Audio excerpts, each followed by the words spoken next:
Welcome to the English with Kirsty podcast from EnglishWithKirsty.com. I'm Kirsty, and I support multilingual professionals to discover their voice in English. On the podcast, we talk about language, learning, and intentional communication. We hear about my guests' language journeys and share tips that help you communicate in a way that makes sense and sounds like you.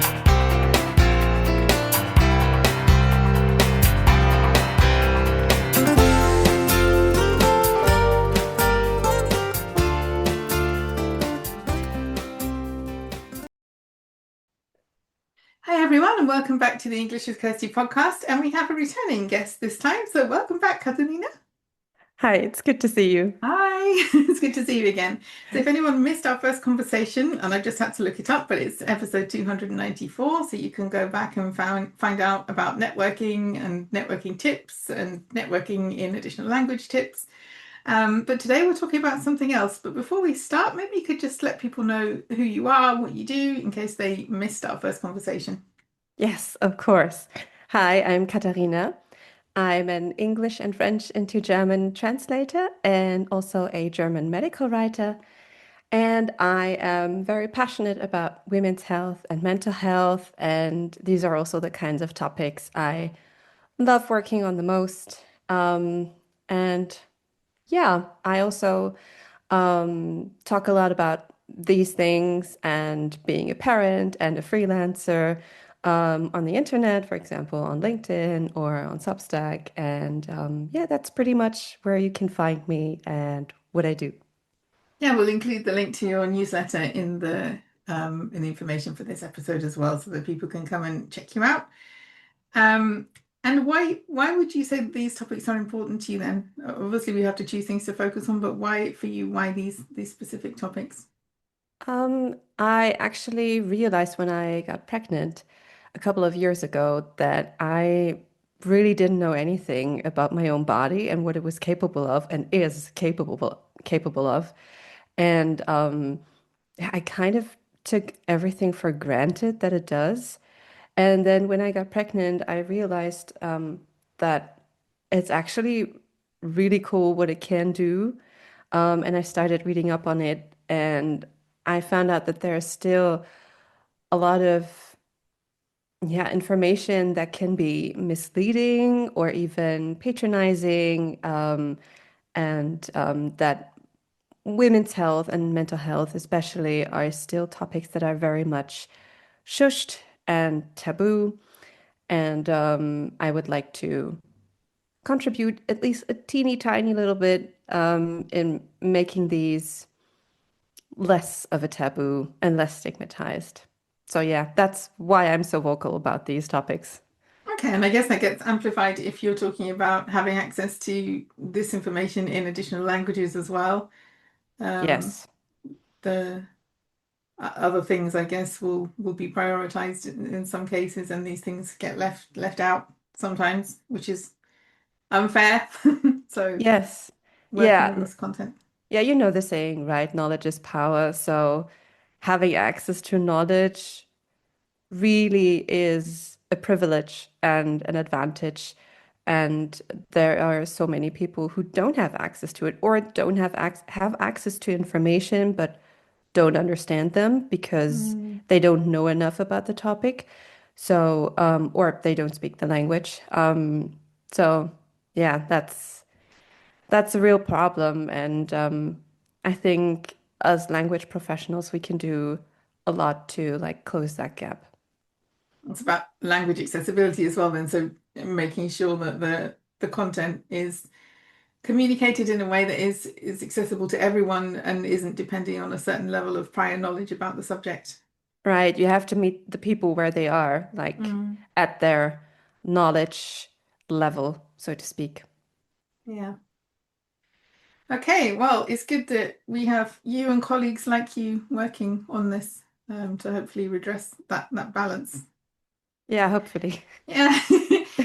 And so the topic for today is because I saw you give another presentation and I thought it was interesting to hear some of your experiences and your ideas on this topic, maybe you could just start by telling us about your introduction to mindfulness practices, where it started for you, and maybe how it's changed over the years because you started quite young. Um, yeah, just let us know a bit about your story from the Yes, happy beginning. to do that. Um, I started my mindfulness journey back when I was around 10 or 11, when I really didn't know anything about mindfulness. And I think back then, mindfulness also wasn't a thing yet, or not as, like, not such a big buzzword that gets thrown around like it is Mm. today. So I think I was 10 or 11 when I got my first diary. Um, as a true millennial that I am, I was obsessed with Harry Potter, and of course, my diary also was Harry Potter themed. I loved writing stories, so it felt natural for me to continue that love for writing in a diary and write about like my daily experiences as an 11-year-old. And yeah, um, so I basically wrote that book back to back, every single page. There was Wow.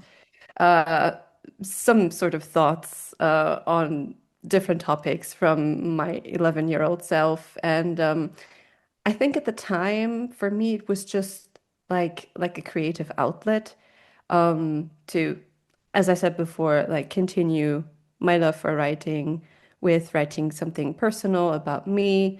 Um, and looking back at it, because I still have that book somewhere tucked away in my bookshelf, um, looking back at it and browsing through it, I think it really helped me process things, which of course I wasn't aware of at that age. But now as an adult, I can see that it really helped me, yeah, um, like deal with a lot of challenges, for example, like the challenges of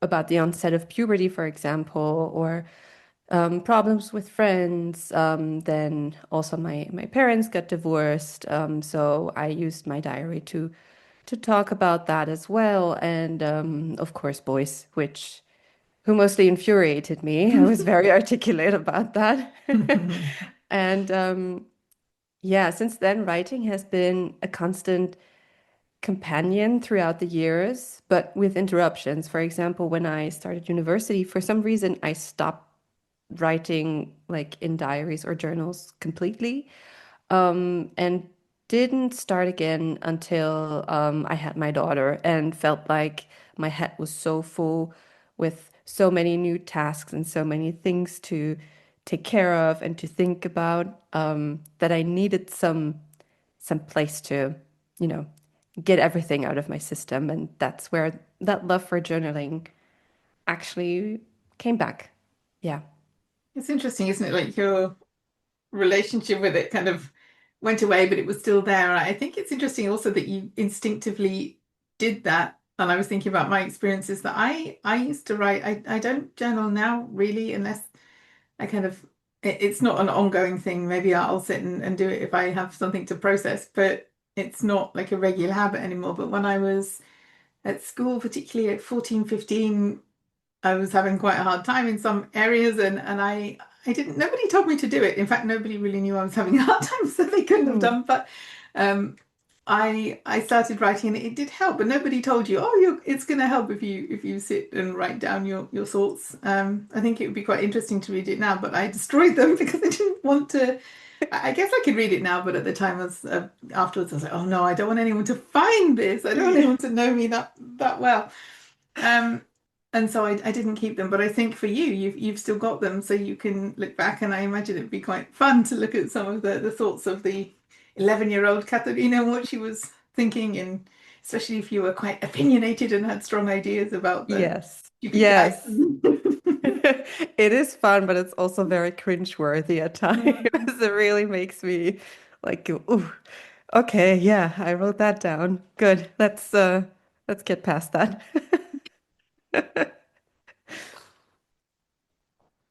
Yes, So but yeah, sorry. It's okay. funny how sometimes your instincts will tell you what will make you feel better.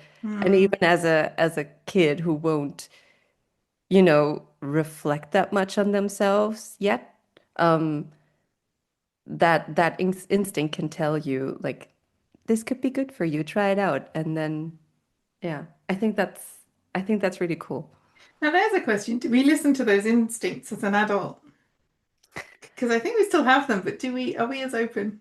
I think so too. We do have them, but we often just don't listen to them because other things are more important, even though maybe they in fact aren't.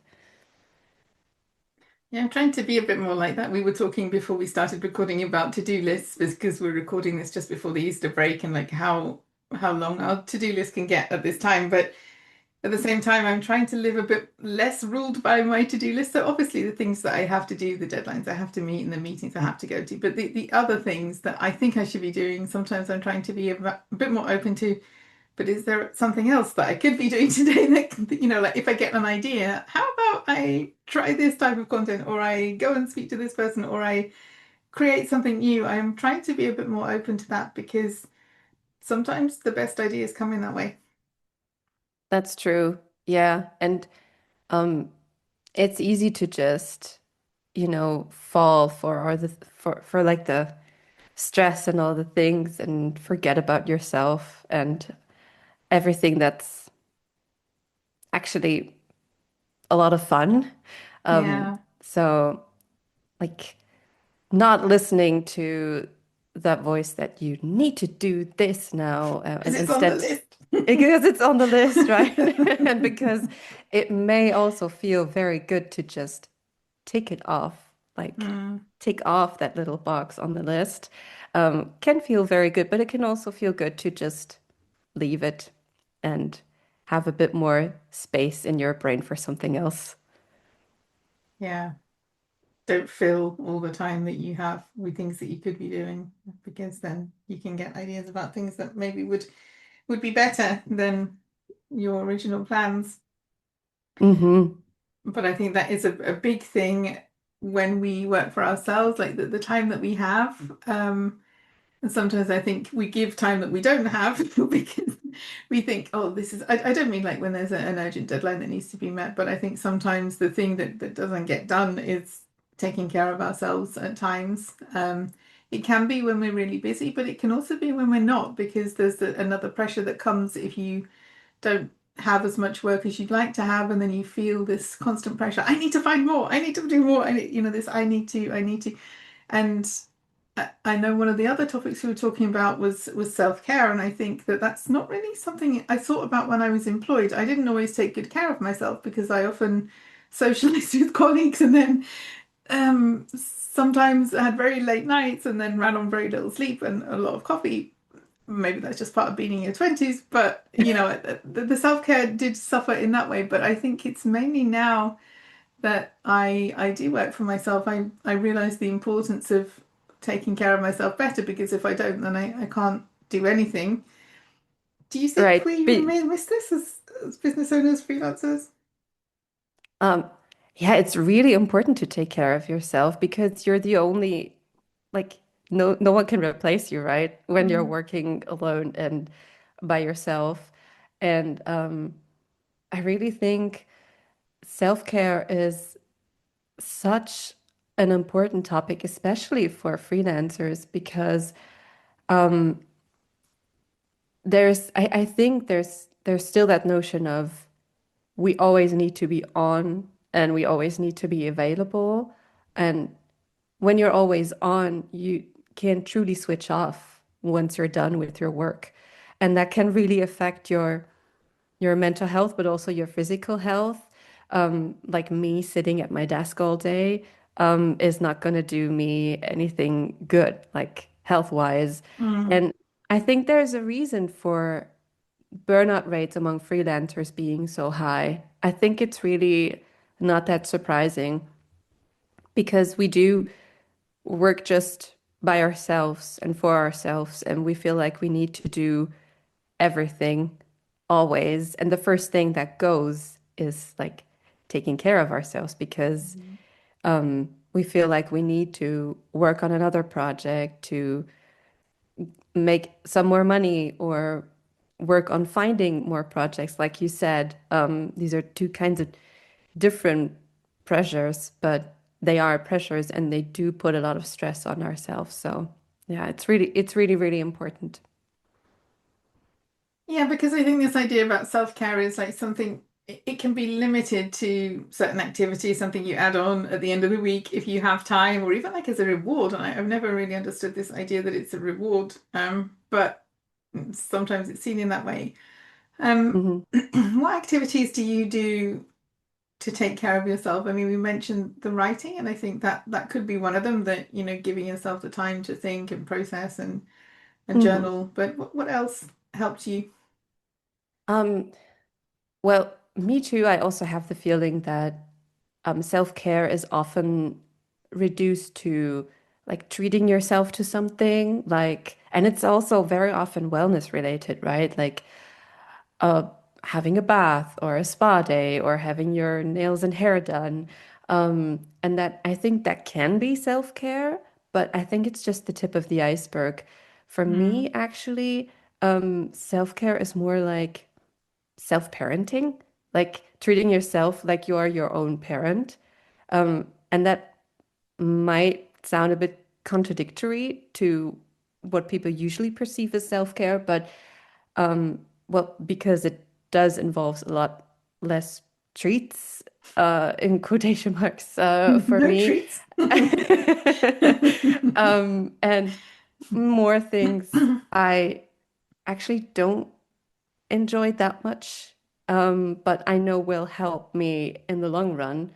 For example, I do exercise regularly.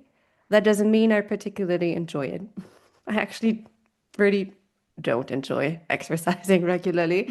Um, but I know that sitting at my desk all day is not doing anything good for me or my mental health. And I really want to spend time, like in the long run, I really want to spend quality time with my family and be, strong and healthy when I'm older. And so, yeah, I really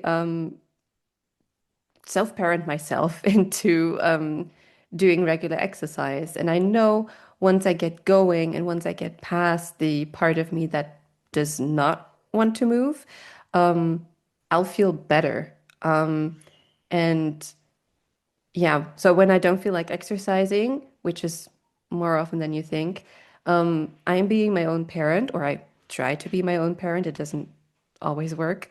And try to be like, Katharina, get your butt off the sofa and do some squats or something like that. So for me, self-care can be anything. It can be like treating yourself to a facial or ice cream or a good book with a cup of tea, things that you genuinely enjoy doing. But for me, it's also practical things that you might not enjoy as much, but that will really help you in the long run, like preparing your taxes in advance and doing them on time.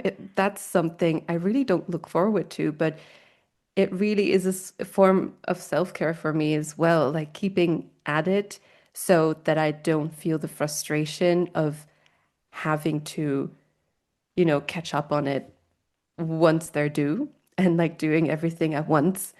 Or a walk around the block. And even if it's just like a 5 to 10 minute walk on a really stressful day, those 5 to 10 minutes, they won't keep you from, delivering that project on time. You can really spare 5 to 10 minutes.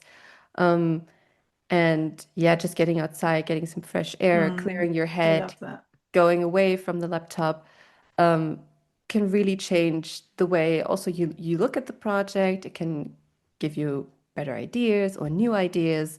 Yeah, and what I also like to do when I'm done working, for example, I like to just tidy my desk once I'm done to signal to my brain, okay, now I'm done working. Now it's free time.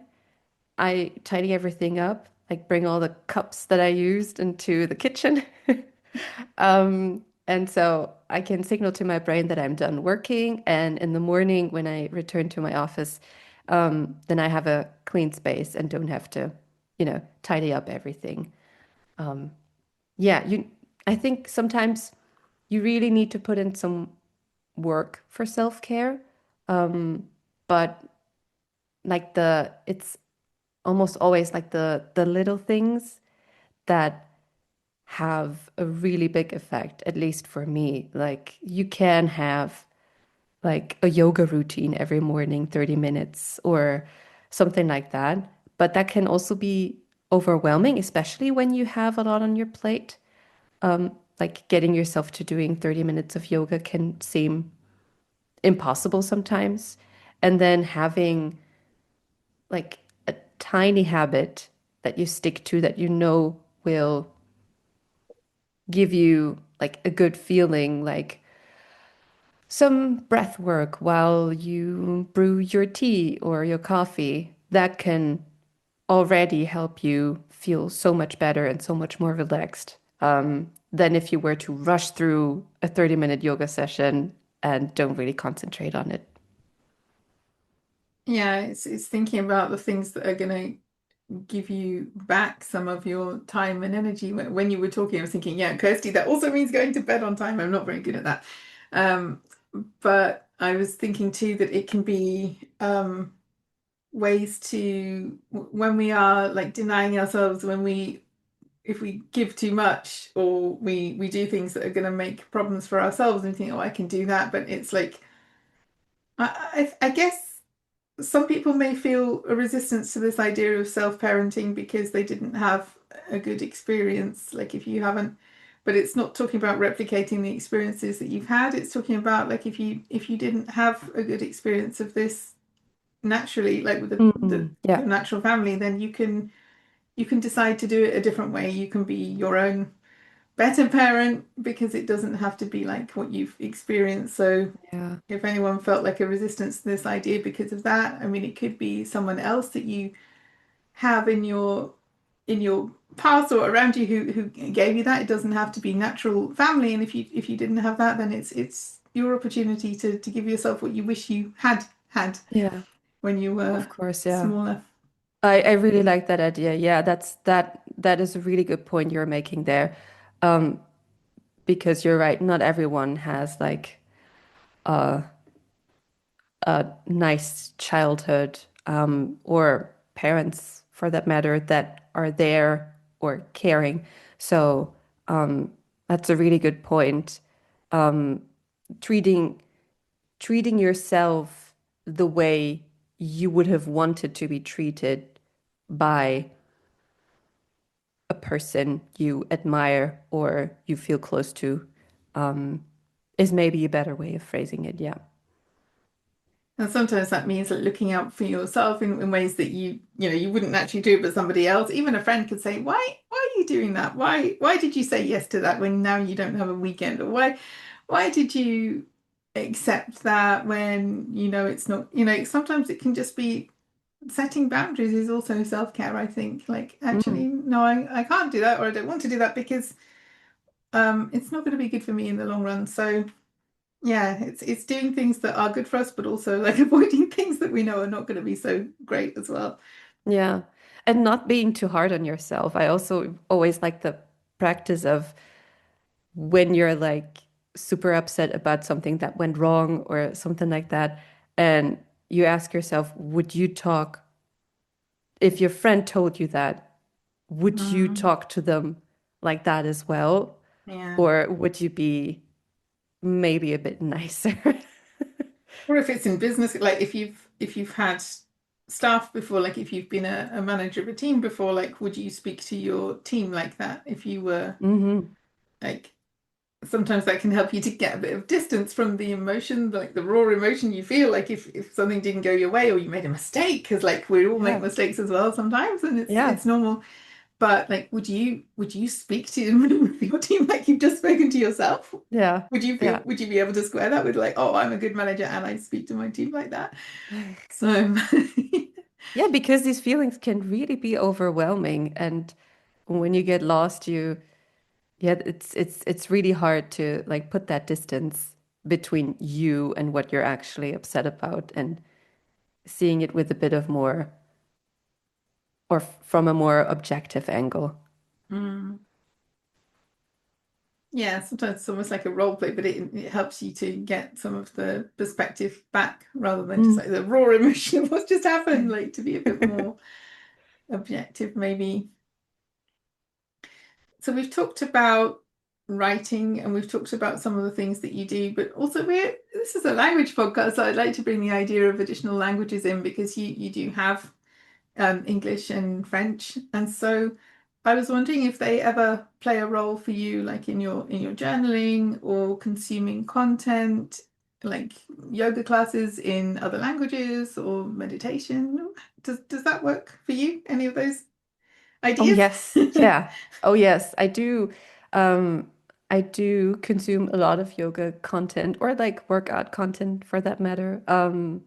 In English, for example. And I think a lot of like self-care content out there um, is in English just naturally because I feel like a lot of English-speaking countries have been, you know, or a lot of people in English-speaking countries have been actively promoting and turning self-care into the buzzword that it is today.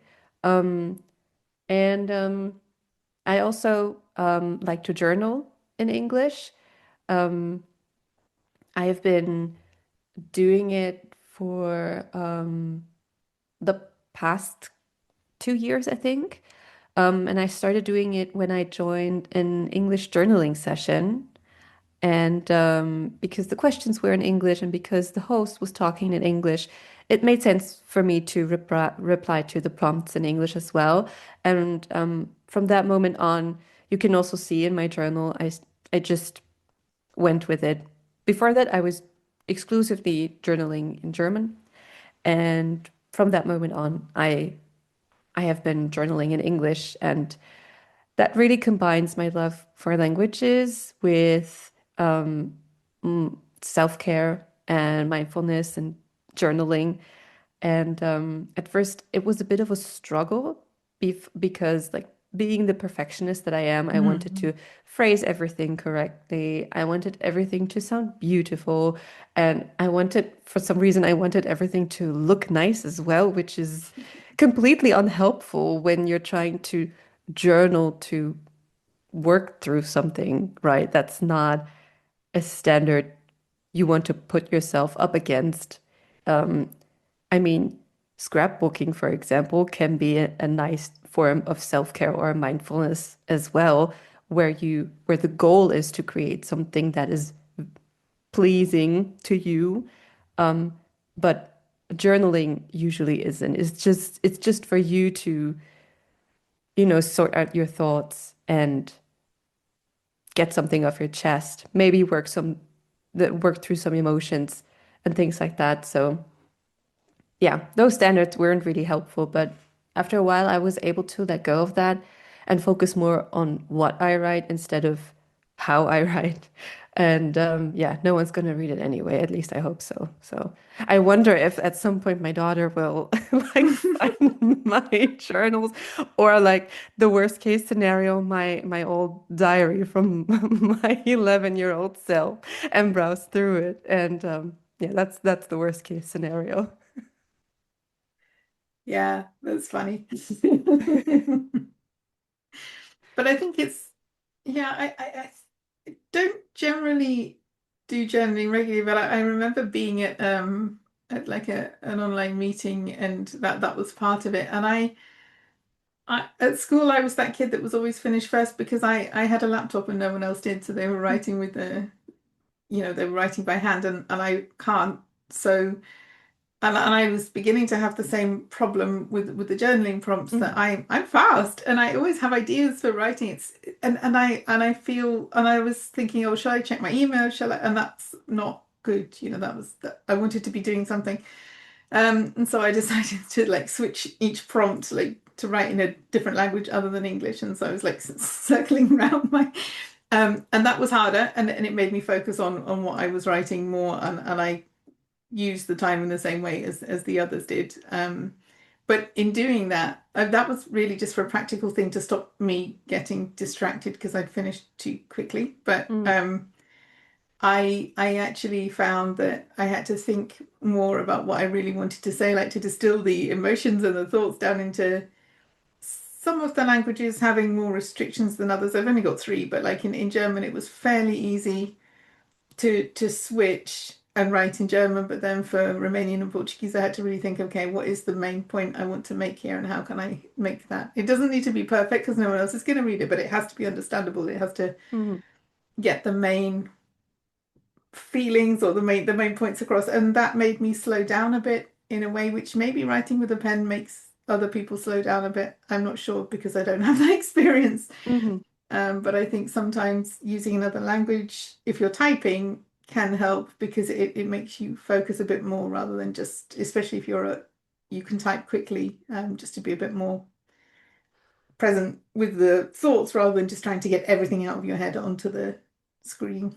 Yeah, and that's actually such a smart move. I mean, because I I feel like the one big advantage is that journaling gets you to slow down and like turn the page over and over again to see things from different perspectives.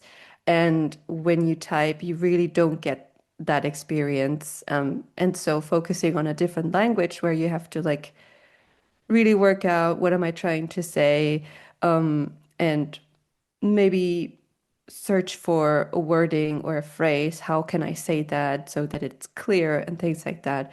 It can really slow you down and maybe also create more distance, right? Because Mm, you are you are not you're not writing in your native language, and that usually um, makes you also like put on a different personality. Um, because I think a lot of people who know mm, more than one language, they will realize that once they speak or write in a different language, then they will, for some reason, put on a different personality. And I yeah. think that that in itself will create some distance between you and what you're writing about. So I think that that's a really smart move, actually. Yeah, it's like having access to different versions of yourself and even to, I don't know, to try and do I've never tried to talk about the same thing in more than one language. And which one I choose usually depends on who I'm talking with because I don't usually journal that much, but it'd be interesting to see like, oh, do I go to this language more for this type of Mm. situation? Or I've never really thought about that. Maybe if people are listening and they do this, then they can share their experiences with us as well. Oh, yes, I'd that would be be cool. interested to know how other people have found this and whether if you journal, whether you journal in your first language or another language, um, and why. Hmm. Do you think you need like a certain level of the foreign language to like journal in it? That was something I was thinking about just now. I think so. I think you can't do it from like, if you don't know the past tense, you're going to have trouble Yeah, talking about, um, true. or if your level of vocabulary isn't, I mean, there will always be words that you maybe need to look up if you're talking about topics that you haven't learnt about if you're learning an additional language. Um, and whether you want to just, I don't know, make a note of them in another language and then go and put them back if you like look them up afterwards so you know it. I don't think it needs to look beautiful and perfect, but if I would be curious, like if the main point of my topic was a word I didn't know, I would have to go and look that up afterwards. Otherwise it would annoy me for the rest of my day that I don't know it. But I don't think it has to be perfect. Yeah, I would, I think it's hard to put a level on it, but you certainly have to be able to construct sentences without being completely distracted by that. So I think you need at least a basic level, Hmm. unless you want to. I think you can try writing in other languages, but then it's more specific things like, what did you do yesterday, or something that isn't going to be deep, because sometimes Yeah. if you're journaling, you discover things about yourself and things that are a lot deeper than you may be able to express in a new language. So Mm. I think the Yeah, exercise can work, but like think about which prompts you want to use, and don't choose something that's going to be too much for the level of the language that you have. that's true. But it can be a good starting point, right? To just write about what you did rather than how you felt or something that's Mm, more abstract or something like that.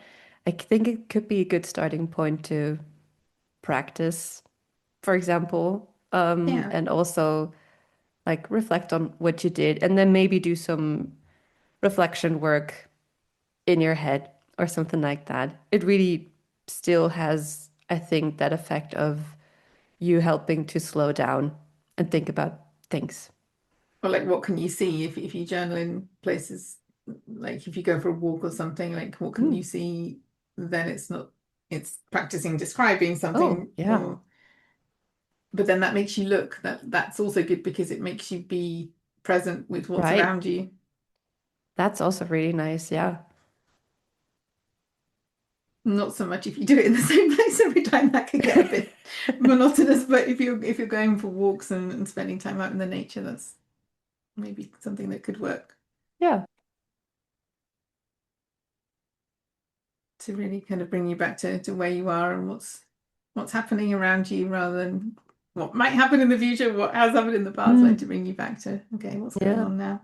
I also feel like like when I don't really pull myself out of it, I usually am either in the past with my thoughts or in the future. I Mm. really rarely am in the present thinking about what am I doing now? What am I experiencing right now? It's almost always like thinking about something that has already passed or thinking about something that is going to come. And that sounds like a really nice exercise to just sit down and, yeah, enjoy what you're experiencing right now. And if that's not something available to you, what can you hear? There's always, you can go through the senses, even like what can you see, Right. hear, smell? Maybe not Mhm. taste unless you're having a snack, but yeah, and then you could go into how you feel, but you could cycle through the senses to. Mhm. But yeah, it's making the time to do these things, isn't it? Because they all sound great, and it's just giving yourself permission to have a bit of time to do that, even when life gets busy. I think I remember when I was on holiday, and in the bathroom in the hotel, it said something like the time when you need to take a break is when you don't have time to do anything, like the time to rest, because it was Yeah, like above the bath. I'm getting this wrong, but it was like the time to relax in the bath is when you don't have any time to relax in the bath, and it's like, yeah, yeah. sometimes. That's when you most need it in most cases, I think. And that's when it's so important to still do it. Maybe not a 2 hour long bubble bath, but maybe like 5 to 10 minutes, 15 minutes with a hot shower or a smaller bath or something like that, right? Mm. Like just adjusting it instead of like ignoring it altogether. Yeah, don't give up on it just because you can't do what you'd like to do. If you like the 2 hour experience, like, yeah, find somewhere halfway. Yeah.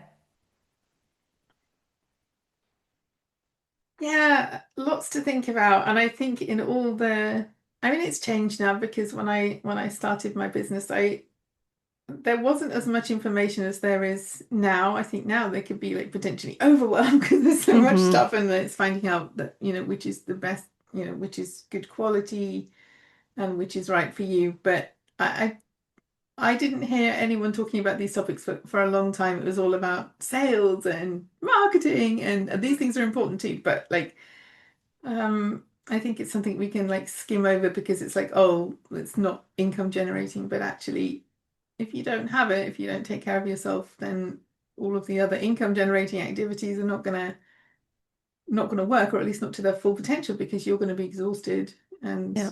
not not at your full potential, so you can't make the best of maybe the opportunities that you create for yourself. Right. That's true. And I guess I always see. like whenever I consume content surrounding self-care, I always get the notion that you need to spend money in order to do Mhm. self-care. Yeah. Like that wellness notion that I was talking about, like treating yourself to a spa day or like buying something, that's really not it. You really don't need to spend money in order to do something for yourself. You can Mm. make do with what you have and what you enjoy doing that doesn't cost money, like taking a walk, for example. Yeah, spa day at home with what you already have. Hmm. I mean, I like going to the spa too, but yeah, I think it's like it's making it only it's making something exclusive that shouldn't be. It's not like only Hmm. for the people who can afford it. It's something that we can all have access to. Yeah. Okay, is there anything else you'd like to share before we finish? Any other tips or Um, ideas? I'd say just try out whatever comes across your way and whatever you feel like would make you feel better, and then see for yourself if that's actually true. And if it doesn't work, then just try out something else. That's the only way you can, know what actually works for you. Yeah.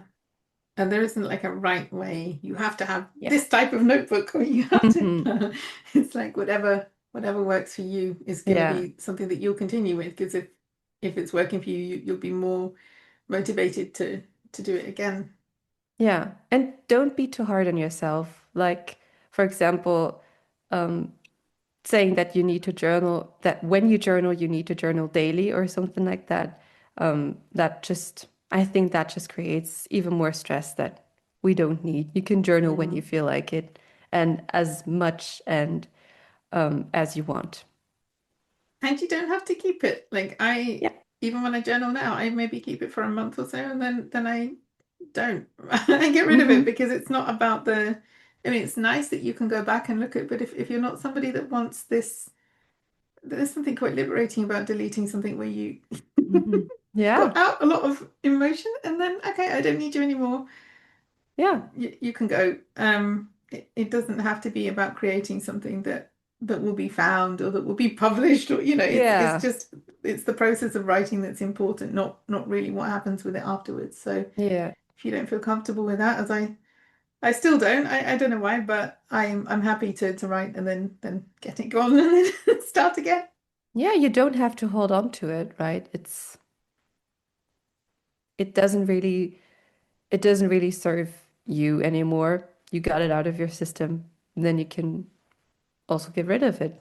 I think that may be even more freeing than just getting it off your chest. Yeah. Yeah, so there's no right way. Figure out what works for you and which language and which format and which activities nourish you and do more of them because yeah, especially if you work on your own, I do think it's good to have community as well. I think it's good to surround yourself with people who will also help you and you can do the same for them. And I think we shouldn't be it's not great to be existing alone um because there are people who can sometimes see when we need some help or just offer some encouragement. I think all these things are lovely, but at the same time the only one who makes decisions about your time and your sleep and your caffeine intake, which we're not going to talk about mine, um, is you. So taking care of the yourself is important. Hmm. Nothing to add to that. Okay, we'll leave it there then. So thank you for coming back. It's been really good to see you again. I always enjoy our conversations.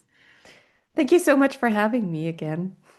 Yeah, and we have plans for another one. So yeah, we'll let you know about that. But until then, I hope everyone who's listening has enjoyed this content and that you can find maybe just one thing, because we talked about a lot of different things, but if there's one thing that you want to try or do or see how it goes for you, then take that one thing and see what happens. And if you want to share with us, then we'd love to hear about it, but it's not It doesn't have to be about that. It can just be for you. But if you want to share with us, then do add your comments. We're going to post this on LinkedIn and various other places. So if you want to add a comment and let us know how it went for you, then we'd love to hear that.